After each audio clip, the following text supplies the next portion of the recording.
할렐루야. 우리 지난 3일 동안 주님의 은혜 가운데 여러분 잘 보내시고 평안하셨는지요? 자, 우리 이 시간 425장 찬양하고 수요 예배 하나님 앞에 드리도록 하겠습니다. 주님의 뜻을 이루소서. 고요한 중에 기다리니 진흙과 같은 날 비주사 주님의 형상 만드소서. 주님의 뜻을 이루소서. 주님 발 앞에 엎드리니 나의 맘속을 살피시사 눈보다 희게 하옵소서. 주님의 뜻을 이루소서. 병들어 몸이 피곤할 때 권능의 손을 내게 펴사 강건케 하여 주옵소서.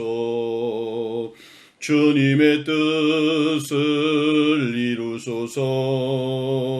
온전히 나를 주장하사 주님과 함께 동행함을 만민이 알게 하옵소서.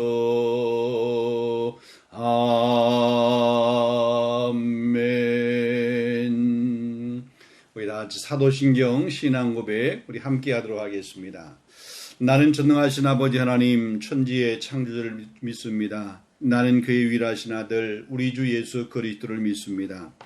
그는 성령으로 잉태되어 동정녀 마리아에게서 나으시고 본디오 빌라도에게 고난을 받으사 십자가에 못 박혀 죽으시고 장사된 지 사흘 만에 죽은 자 가운데서 다시 살아났으며 하늘에 오르시어 전능하신 아버지 하나님 우편에 앉아 계시다가 거기로부터 살아있는 자와 죽은 자를 심판하러 오십니다.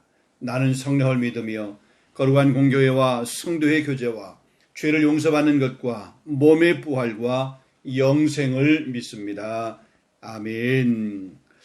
자, 오늘 우리 하나님 말씀은 고린도전서 우리 9장의 말씀을 보도록 하겠습니다. 고린도전서 9장 1절 말씀부터 우리 18절 말씀까지 제가 말씀을 봉독하겠습니다. 내가 자유인이 아니냐 사도가 아니냐 예수 우리 주를 보지 못하였느냐 주 안에서 행한 나의 일이 너희가 아니냐 다른 사람들에게는 내가 사도가 아닐지라도 너희에게는 사도이니 나의 사도됨을 주 안에서 인친 것이 너희라. 나를 비판하는 자들에게 변명할 것은 이것이니 우리가 먹고 마실 권리가 없겠느냐 우리가 다른 사도들과 주의 형제들과 게바와 같이 믿음의 자매된 아내를 데리고 다닐 권리가 없겠느냐 어찌 나와 바나바만 일하지 아니할 권리가 없겠느냐 누가 자기 비용으로 군 복무를 하겠느냐 누가 포도를 심고 그 열매를 먹지 않겠느냐 누가 양떼를 기르고 그 양떼의 젖을 먹지 않겠느냐 내가 사람의 예대로 이것을 말하느냐 율법도 이것을 말하지 아니하냐 모세의 율법에 곡식을 밟아 떠는 소에게 망을 씌우지 말라 기록하였으니 하나님께서 어찌 소들을 위하여 염려하심이냐 오로지 우리를 위하여 말씀하심이 아니냐 과연 우리를 위하여 기록된 것이니 밭 가는 자는 소망을 가지고 갈며 곡식 떠는 자는 함께 얻을 소망을 가지고 떠는 것이라. 우리가 너희에게 신령한 것을 뿌렸은즉 너희의 육적인 것을 거두기로 과하다 하겠느냐 다른 이들도 너희에게 이런 권리를 가졌거든 하물며 우리일까 보냐 그러나 우리가 이 권리를 쓰지 아니하고 범사에 참는 것은 그리스도의 복음에 아무 장애가 없게 하려 함이로다. 성전의 일을 하는 이들은 성전에서 나는 것을 먹으며 제단에서 섬기는 이들은 제단과 함께 나누는 것을 너희가 알지 못하느냐. 이와 같이 주께서도 복음 전하는 자들이 복음으로 말미암아 살리라 명하셨느니라. 그러나 내가 이것을 하나도 쓰지 아니하였고 또 이 말을 쓰는 것은 내게 이같이 하여 달라는 것이 아니라 내가 차라리 죽을지언정 누구든지 내 자랑하는 것을 헛된 대로 돌리지 못하게 하리라. 내가 복음을 전할지라도 자랑할 것이 없으면 내가 부득불 할림이라. 만일 복음을 전하지 아니하면 내게 화가 있을 것이로다. 내가 내 자의로 이것을 행하면 상을 얻으려니와 내가 자의로 아니한다 할지라도 나는 사명을 받았노라. 그런즉 내 상이 무엇이냐? 내가 복음을 전할 때에 값없이 전하고 복음으로 말미암아 내게 있는 권리를 다 쓰지 아니하는 이것이로다. 아멘. 오늘 본문 이 4절 이하에 이렇게 말씀을 보면 우리에게 권리가 없겠느냐라고 이렇게 말하면서 그 사도의 권리에 대한 이런 말씀을 지금 바울이 하고 있습니다.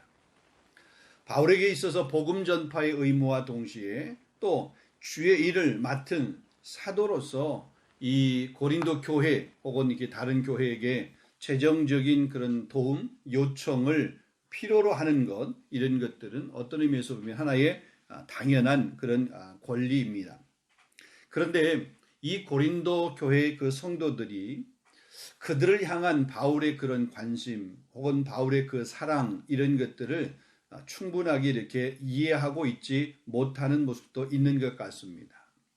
어떤 사람들은 바울의 그 사도권에 대해서 좀 이렇게 의심을 하기도 하고 또 어떤 사람들은 바나바와 이 바울, 그 바울과 바나바가 사역을 하면서 이 아내를 데리고 다니는 이런 부분에 관해서 그런 권한이 있는지에 대해서 의심을 하는 그런 경우도 있는 것을 보게 됩니다. 그래서 오늘 본문을 보게 되면 바울이 지금 이 교회의 재정적인 지원을 요청할 권리가 있다. 또 그렇지만 그럼에도 불구하고 당연히 누릴 수 있는 권리지만 나는 그 권리를 포기했다라고 이러면서 이 바울의 사도권을 의심하고 있는 그들에 대해서 변증하고 있는 내용이 오늘 본문의 내용이라고 볼 수 있습니다. 자, 우리가 첫 번째로 이렇게 보게 되면 바울은 자신의 사도로서의 권위를 이렇게 변호하고 있습니다. 1절과 2절의 말씀을 보면 그렇습니다. 자, 우리가 사도라고 그럴 때에 특별히 어떤 사명을 지고 보냄을 받은 자, 이게 이제 사도라고 그렇게 이야기합니다. 성경에 보면 그런 사도의 요건들이 있습니다.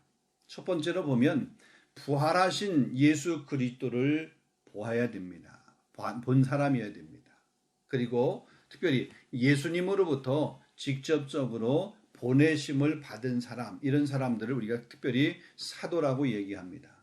여러분 사도행전 1장에 보게 되면 21절부터 26절까지 내용을 보게 되면 가룟 유다를 대신해서 12번째 다른 그 제자를 한 사람을 이렇게 세우는데 마띠아라고 하는 제자를 세웁니다. 그때 마띠아를 제자로 세울 때에 그 제자의 조건이 있었습니다. 그 조건 중에 하나가 뭐냐면 역사적인 예수님을 목격한 사람이어야 된다. 그러니까 예수님의 이 제자였어야 되는 거죠. 예수님께서 그 세례 요한에게 그 세례를 받을 때 이제 그때부터 시작해서 예수님과 함께 동행하면서 또 예수님으로부터 그런 가르침을 직접적으로 듣고 배운 사람들 중에 사도로 이렇게 세움을 받을 수 있었다.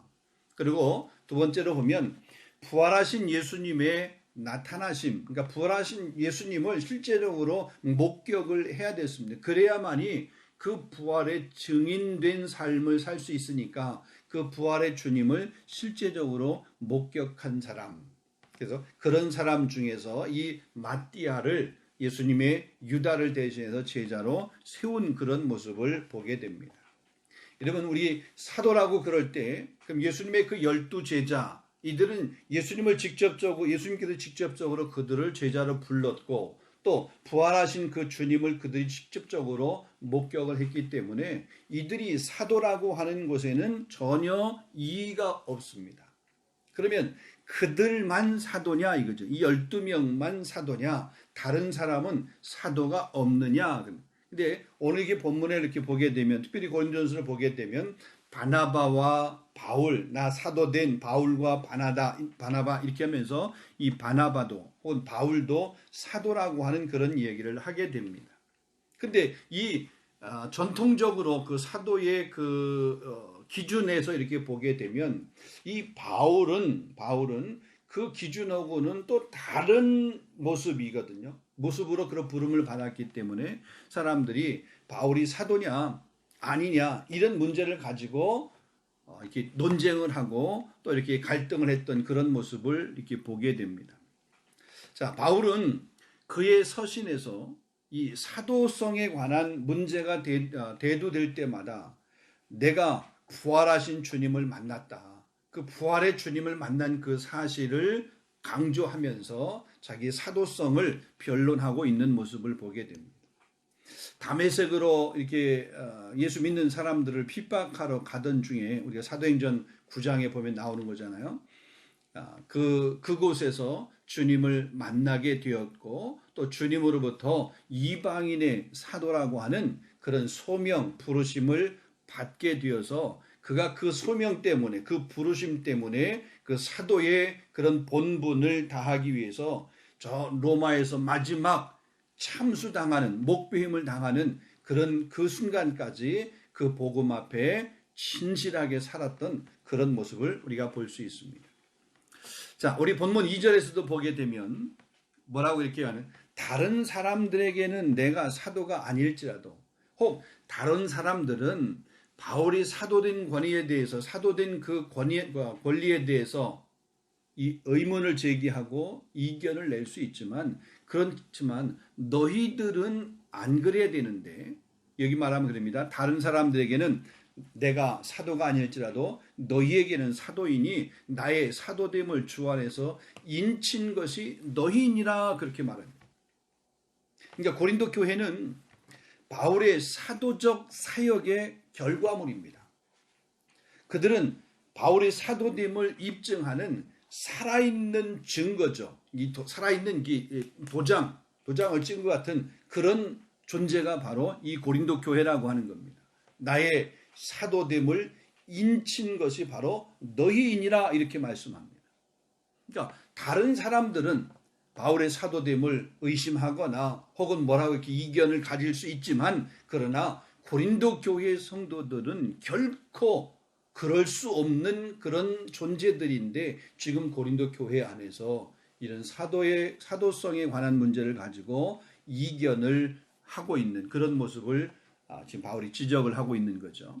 자, 그런데 이 바울의 사도성에 대한 의문, 바울로 말미암아 복음을 받아들인 고린도 교인들로부터 시작이 되고 그 안에서부터 그런 문제가 나오게 되었고 만약에 그들이 말하는 대로 바울에게 있어서 이런 사도라고 하는 그런 하나님의 부르심이 없었다라고 그러면 이 고린도라고 하는 그 교회가 존재하지 말아야 됩니다.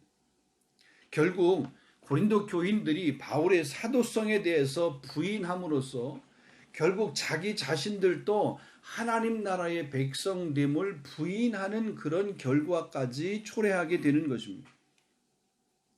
자, 이렇게 바울의 사도권을 의문을 가지고 바울을 비판하고 있는 그런 사람들 향해서 변호하고 있는 말씀이 우리 3절로부터 시작해서 14절까지의 말씀입니다. 자신이 사도임을 자신의 권리의 정당성을 설명하는데 네 가지의 차원에서 설명을 하고 있습니다. 처음 두 가지가 7절로부터 10절까지고 그 다음에 나머지 두 가지가 13절에서 14절까지 내용입니다. 여러분 그 앞에 우리 한번 3절, 4절의 말씀을 한번 보겠습니다. 3절, 4절을 보게 되면 나를 비판하는 자들에게 변명할 것은 이것이니 우리가 먹고 마실 권리가 없겠느냐? 우리가 이 바울과 바나바와 바울을 이야기합니다. 우리라고 하는 것은 먹고 마실 권리, 우리가 먹고 마실 권리가 없겠느냐라고 그럴 때 이 말은 그냥 쉽게 말하게 되면 우리 고린도라고 하는 이 교회로부터 그들이 사역을 하는 데 있어서 필요한 그런 사역비, 생활비의 일정한 부분들을 이렇게 지원을 받는 그런 권리, 그러니까 생활비를 받아서 재정적인 지원을 받아서 생활할 그런 권리, 이런 걸 얘기합니다. 바나바와 바울 자신도 다른 사도들과 주의 형제들과 게바와 같이 믿음의 자녀된 아내를 데리고 다니면서, 같이 다니면서, 그러니까 가족과 이렇게 함께 다니면서 그 가족의 생계를, 가족에게 생활할 수 있는 것들을 교회로부터 이렇게 지원을 받아서 다니면서 사역을 하게 된 거죠. 우리가 보통 선교지에 선교사님을 이렇게 파송을 하고 보내게 되면 그 선교사님 한 분뿐만 아니라 선교사님과 함께 가족, 그죠? 사모님, 그 다음에 자녀들 함께 이렇게 파송을 하고 또 그들이 그 선교지에 가서 사역할 수 있는 사역비뿐만 아니라 생활할 수 있는 생활비의 일부를 교회가 기도하면서 지원하고 후원하는 것처럼 지금 이 다른 사도들 혹은 주의 형제들이라고 하는 것은 예수님의 형제들이죠. 예수님의 형제들 가운데 야고보와 유다 같은 경우가 뭐냐면 예수님의 제자의 그룹에 속해 있으니까 그런 예수님의 형제들, 특별히 게바와 같이, 게바가 누굽니까? 베드로죠. 그러니까 베드로와 같이 이런 다른 제자들처럼 그렇게 재정적인 지원을 받아서 생활할 권리가 우리에게, 바울과 바나바에게, 우리에게는 그런 권리가 없겠느냐라고 하는 거죠. 우리가 사도로 부름을 받았기에 그런 권리, 그런 요청을 분명히 할 수 있는 것이다 라고 하는 겁니다. 자, 그래서 본문 7절에서 이렇게 보게 되면 그것을 설명을 하는데, 군인과 농부와 목동의 이 세 경우를 들어서 일반적인 경험에 비추어서 수고하는 사람이 그 수고의 대가를 받을 수 있는 정당한 권리가 있음을 밝히고 있는 거죠.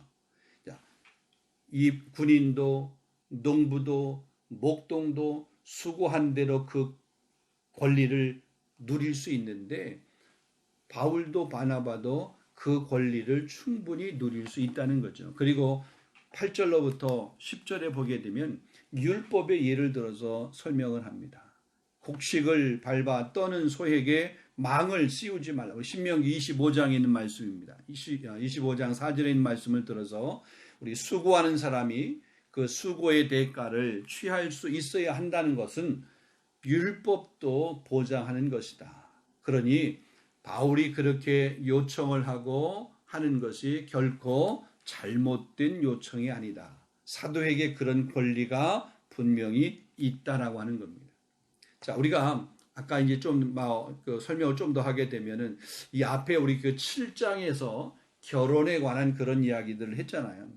그러니까 이 사도들도 보게 되면 결혼을 했습니다. 지난주에 제가 말씀을 드리면서 우리 현대에도 보면은 목사가 되기 위해서 목사 안수를 받으려고 그러면 반드시 결혼을 해야 된다. 결혼하지 않은 사람들에게는 특별한 경우는 있을 수 있어요. 이제 군대에 이렇게 군목으로 가는 경우, 군목 시험을 봐서 군에 이제 군인들을 목회하기 위해서 군목으로 가는 경우는 나이도 예외입니다. 보통 일반적으로 각 교단에서 목사 안수를 받으려고 그러면 만 30세가 돼야 목사 안수를 받을 수 있는 자격이 나이로 보게 되면, 그런데 군에 이렇게 입대하는 군목 같은 경우는 만 30세가 안 되어도 군목으로 그렇게 안수해서 군에 이렇게 파송을 하게 됩니다.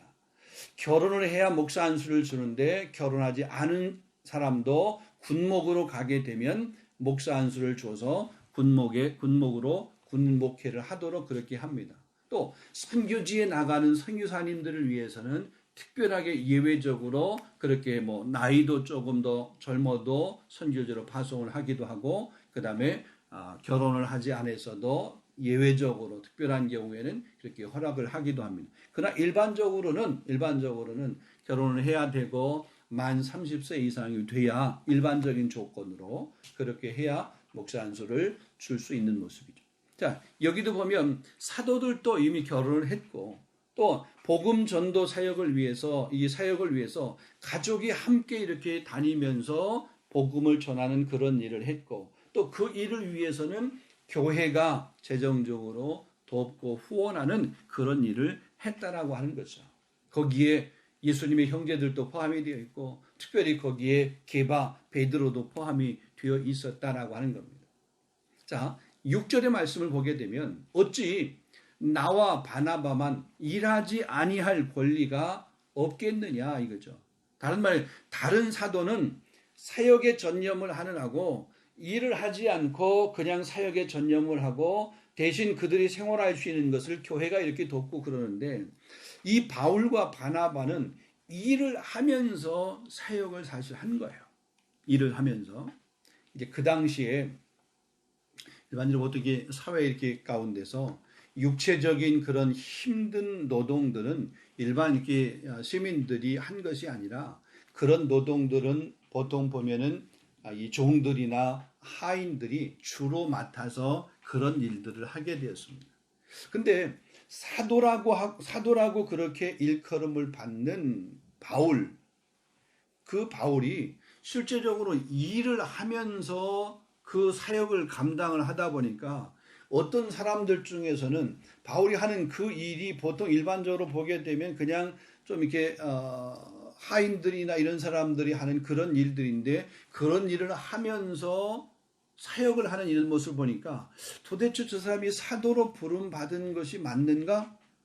이렇게 또 의심을 하며 또 그것에 무슨 사도로서의 어떤 결함이 있는 것 아닌가라고 하는 이런 생각을 하는 사람들이 있었다는 겁니다. 있었다는 거죠. 자, 좀 전에도 말씀드렸지만 앞에서도 말씀드렸지만 이 사도의 권위 또 일하는 소에 망을 씌우지 말라라고 했었던 이런 말씀을 우리가 인용을 하면서 바울도 일하는 사도이기 때문에 반드시 교회로부터 지원을 받고 재정적인 요청을 할 수 있다라고 하는 이런 것들을 이야기합니다. 특별히 이제 12절에 가서 보게 되면 바울이 이렇게 세운 이 고린도라고 하는 그 교회지만 그 고린도 교회 안에도 재정적인 지원을 다른 사람들이 요청하는 경우도 있었고 또 그런 사람들을 위해서 고린도 교회가 지원하는 모습들이 있었어요.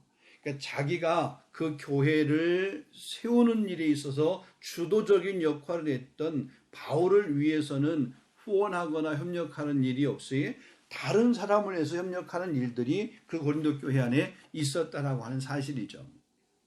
그래서 바울은 지금 고린도 교회로부터 어떤 특별한 도움이나 또 이렇게 재정적인 도움을 특별히 받지 않았던 것 같아요. 그렇다고 해서 바울이 전체적인 사역들 가운데서 어떤 교회로부터든지 어떤 사람으로부터든지 재정적인 도움이나 요청을 한 일이 없는가? 결코 그렇지 않습니다. 빌립보서 4장 15절 16절에 보게 되면 빌립보 사람들아 너희도 알거니와 복음의 시초에 내가 마게도냐를 떠날 때에 주고받는 내 일에 참여한 교회가 너희 외에 아무도 없었느니라. 데살로니가 있을 때에도 너희가 한 번뿐 아니라 두 번이나 나의 쓸 것을 보내었느니라. 이 빌립보 교회가 바울이 복음을 전하는 일을 위해서 그 전도를 위해서 그 사역을 위해서 때로 물질을 이렇게 보내고 후원했던 그런 모습을 보게 됩니다.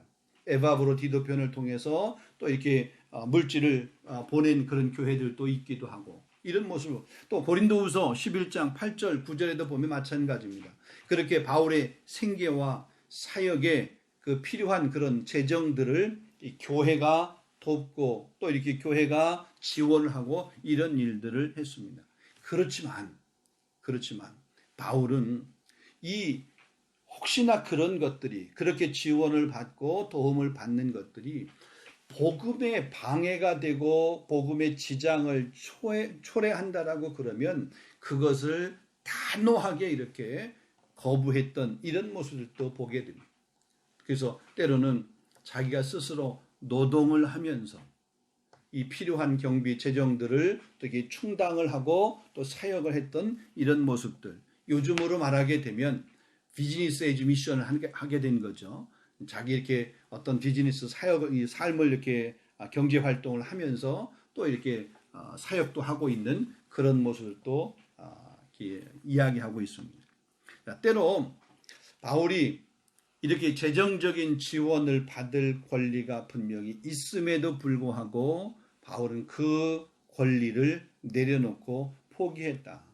왜냐하면 자신의 그 권리보다 더 소중한 것이 예수 그리스도의 복음 때문이다. 그것이 예수 그리스도의 복음을 전하는 일에 있어서 걸림돌이 되고 혹시 그것이 교회 공동체의 덕이 되지 못한다라고 그러면 나는 과감하게 그것을 포기하겠다. 자, 이 말은 우리가 잘 해석을 해야 됩니다. 그 권리가 바울에게 없다는 것이 아닙니다.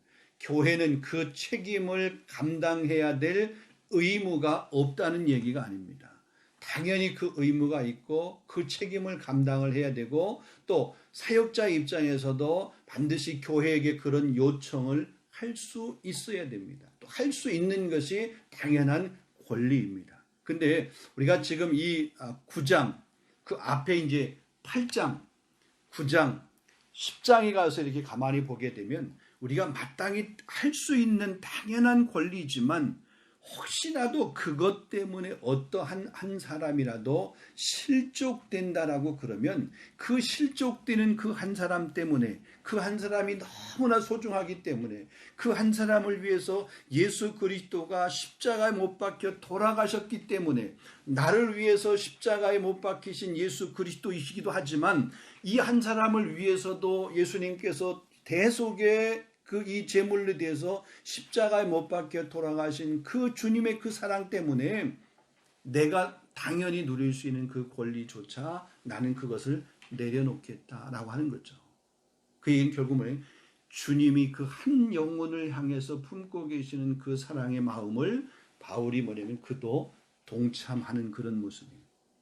그래서 내가 마땅히 누릴 수 있는 그 권리를 내가 기꺼이 포기하겠다. 그게 이제 18절 말씀 보면 그렇게 말하는 거죠. 18절을 다시 한번 보겠습니다. 그런즉 내 상이 무엇이냐? 내가 복음을 전할 때 값없이 전하고 복음으로 말미암아 내게 있는 권리를 다 쓰지 아니하는 것이니라.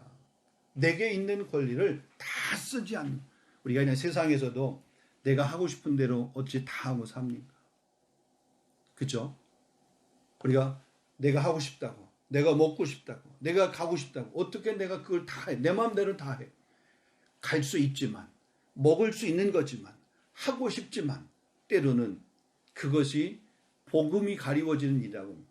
그것 때문에 예수 그리스도가 욕을 먹는 일이라고 합니다. 그것 때문에 교회의 거룩성이 무너지고 훼손되는 일이라고 그러면 먹을 수 있는 일이지만 안 먹는 것이 더 유익한 것이고 할 수 있는 일이지만 안 하는 것이 더 유익한 일이고 갈 수 있는 일이지만 안 가는 것이 더 유익한 일이고 그리고 우리가 가만히 보면 우리 자신을 이렇게 포기한다. 우리 자신을 십자가에 이렇게 못 박는다. 혹은 우리 자신을 내려놓는다. 참 이게 말하는 것은 쉽지만 실제 그렇게 하는 것은 참 어렵습니다. 근데 실제 그렇게 할 수 있어야 나는 점점 이렇게 쇠하게 되고 그리스도만 점점 이렇게 흥하게 되는 모습들이 있는 거예요. 나와 세상은 간 곳 없고 오직 거룩한 주님만 나타내 보이는 그런 모습이 되게 되는 겁니다. 오늘 이 말씀을 통해서 우리가 교회는 교회에게 주어진 의무 또 교회가 감당해야 될 그런 책무 그거를 최선을 다해서 감당을 해야 되고 또 복음을 전하는 일을 위해서 복음 전도자의 사역을 위해서는 그것을 위해서 교회가 최선을 다해서 지원해야 된다. 또 전도자 입장에서 보면 사역자 입장에서 보면 교회에게 가능하면 짐이 되지 아니하도 또 공동체에 보면은 다 똑같은 사람이 아니니까 어느 한 사람이라도 혹시나 그것 때문에 시험이 들고 낙심할 수 있는 요소가 있다라고 그러면 사역자의 사역을 위해서 마땅히 필요한 것이지만 그것을 최소화해서 한 영혼이라도 실족시키지 아니하고 그냥 건강한 교회 공동체로 세워가는 모습이 바울 시대의 고린도 교회에게 요청되어지는 하나님의 메시지나 오늘 우리 교회 이 시대에 우리 교회에게 주시는 그런 메시지나 동일한 메시지입니다. 사랑하는 우리 성도 여러분, 우리가 할 수 있는 한 최선을 다해서 할 수 있기를 원합니다. 우리 여러분은 우리 성도로서 또 우리 교회의 그런 직분자로서 일꾼으로서 그 일을 최선을 다해서 감당을 하고 또 사역자인 우리 강 목사님, 우리 함께 동역하는 우리 모든 우리 목회자들 뿐만 아니라 이 땅의 모든 사역자들이 정말 그 교회로부터 받는 그 사랑에 너무나 감사해서 맡겨진 그 일에 최선을 다할 수 있도록, 그래서 좋은 모습으로 서로 이렇게 협력하여 우리 올 한 해 우리 교회의 표인 것처럼 주님의 일에 더욱 힘쓰는 그런 교회로 나아갈 수 있는 그런 귀한 은혜가 있기를 주님의 이름으로 축원합니다. 함께 우리 한번 기도하겠습니다. 오늘 우리 말씀을 생각하면서 바울이 복음을 전하는 데 있어서 그 복음 전도를 회방하려고 방해하는 그런 마음들을 가진 그 교회 공동체의 일부의 사람들이 있었어요. 그래서 바울의 그 사도됨을 끊임없이 흔들려고 하는 사람들이 있었습니다. 바울이 마땅히 누릴 수 있는 권리지만 바울은 한 사람이라도 실족되는 것이 그의 마음이 그거 허락지 아니해서 마땅히 누릴 수 있는 권리까지도 포기하면서 예수 그리스도의 복음을 위해서 살았던 그 모습을 보게 됩니다. 이런 아름다운 모습이 우리 교회 가운데 있을 수 있도록 위에서 기도해 주시고, 특별히 2021년 뒤 한 해 동안에 우리 교회 우리 힘을 다해서 이 사역을 할 수 있는 그런 재정적인 필요 하나님 채워주시고, 또 사역자들은 맡겨진 그의 사역을 잘 감당할 수 있도록 해달라고 기도해 주시고, 특별히 우리 코로나 환경이 신속히 좀 종식이 되어서 우리 마음껏 예배할 수 있는 그런 환경이 되어지도록 우리 성도의 가정과 산업 가운데 하나님께서 기름 부으심의 은혜가 있을 수 있도록 우리 자녀를 위해서 기도하시고, 특별히 우리가 사순절 기간을 보내고 있습니다. 이 사순절 기간 동안에 주님의 십자가의 은혜, 십자가의 사랑, 십자가의 그 고통, 우리 달리셨던 그 갈보리의 그 십자가의 그 의미를 깊이 있게 생각할 수 있는 그런 시간을 보낼 수 있도록 제가 먼저 기도하고 여러분 개인적으로 여러분 기도하고 주기도문으로 마치면 되겠습니다. 기도하겠습니다. 거룩하신 하나님 아버지, 참 감사합니다. 오늘 이 고린도전서 9장의 말씀을 통해서 바울은 마땅히 자기가 누릴 수 있는 그런 권리, 요구할 수 있는, 요청할 수 있는 그런 권리지만은 복음을 위해서 방해가 되는 그런 일이라고 그러면 자기의 그 권리까지 포기하면서 복음을 복음되게 예수 그리스도를 전하는 일에 앞장섰던 이 바울의 그 사도됨을 이 한 시간 다시 한번 깨닫게 하시니 진심으로 감사합니다. 하나님, 이 말씀을 통해서 먼저 주의 종들이 깨어있게 하여 주시옵소서. 마땅히 요청하고 누릴 수 있는 그런 권리지만 복음을 위해서 내 자신을 주의 복음 앞에 쳐서 복종시키며 바울과 같이 십자가의 삶만을 살아갈 수 있도록 인도해 주시고 양모리 성도들을 생각할 수 있는 그런 삶이 되어지도록, 사역이 되어지도록, 그런 청지기가 되어지도록 하나님 은혜를 도하여 주시옵소서. 또 우리 귀한 성도들은, 우리 교회 귀한 권속들은 주의 종들이 사역하기에 어려움이 없이 형편을 잘 살펴서 그를 최대한으로 지원하며 협력할 수 있도록, 그래서 복음이 열방 가운데 증거되는 일을 위해서 우리 교회가 귀하게 쓰임 받을 수 있도록 하나님 인도해 주시기를 원합니다. 우리 공동체 안에는 서로 분쟁과 나눔의 요소가 있지 아니할 수 있도록 그리스도의 사랑은 늘 하나가 되어 복음으로 하나가 되어지는 그런 역사만이 있을 수 있도록 인도하여 주시옵시고, 우리 교회에게 맡겨진 귀한 사명들을 잘 감당할 수 있도록 우리가 생활하고 있는 프랑스 이 땅을 위해서 복음 전도의 사명도 감당할 뿐만 아니라 이 유럽을 위해서, 저 부럽건 아프리카를 위해서 선교적 사명도 잘 감당할 수 있는 우리 교회가 되어지도록 성령님 은혜를 베풀어 주시옵소서. 성도의 가정과 기업 가운데 하나님께서 특별하게 아버지 구름 기둥과 불 기둥의 은혜를 베풀어 주시기를 원하옵고 기도합니다. 코로나의 환경이 지속되어서 이러하지만 어려움 가운데 있는 성도를 하나님께서 그들의 경제적으로 혹시 육신적으로 혹은 정신적으로 여러 가지 환경적으로 어려운 그런 요소들, 그 모든 환경 가운데 잘 이겨낼 수 있도록 인도하여 주시옵시고, 특별히 금도 내 것이고 은도 내 것이라 말씀하신 아버지 하나님, 일상을 살면서 물질로 인해서 어려움 당치 아니하도록 하나님께서 물질의 풍성한 은혜를 도하여 주시기를 원하옵고 기도합니다. 우리 2021년 한 해 동안에 우리 교회가 계획하며 준비한 그런 모든 사역들을 넉넉하게 감당할 수 있도록 인도하여 주시옵소서. 우리 지난 주일에 우리가 또 우리 공동회를 통해서 2021년 우리 교회 살림을 우리 예산을 했습니다. 하나님, 우리가 기도하면서 세웠던 것보다 더 풍성하게 갚아주신 은혜가 올 한 해를 마무리할 때에 하나님, 우리가 그것을 온 성도들이 함께 목도할 수 있도록 인도하여 주시옵소서. 우리에게 귀한 자녀를 선물로 주시니 감사합니다. 말씀으로 믿음으로 우리 자녀를 잘 양육하게 하시고, 특별히 하나님의 교회에서 저들을 양육하는 우리 교회 학교의 교사 선생님들, 우리 교회 학교를 축복해 주시고 정말 다음 세대 믿음의 산실이 될 수 있도록 하나님 축복해 주시옵소서. 우리 곧 대한민국을 주님 기억하시고, 또 우리가 살고 있는 프랑스 이 땅을 기억하시며, 정치, 경제, 사회, 문화, 교육, 사회 전반적인 부분에서 공의와 정의가 하수와 같이 흐를 수 있는 그런 나라가 될 수 있도록 인도하여 주옵시고, 오늘도 열방 가운데 흩어져서 하나님의 귀한 복음을 증거하는 선교사님, 그들의 사역 가운데도 성령님 기름 부어 주시옵소서. 우리 특별히 세르비아의 김영석 선교사님, 또 우리 샤리오리 권홍량 선교사님, 또 우리 스트라스부르에 가 계신 우리 정태룡 선교사님 하나님 기억해 주시고, 또 우리 교회를 통해서 협력하고 후원하는 선교단체까지도 하나님 동일하게 축복해 주옵시며, 복음의 아름다운 역사, 복음의 진보, 우리 선교의 귀한 열매들이 주렁주렁 맺혀질 수 있도록 축복해 주시옵소서.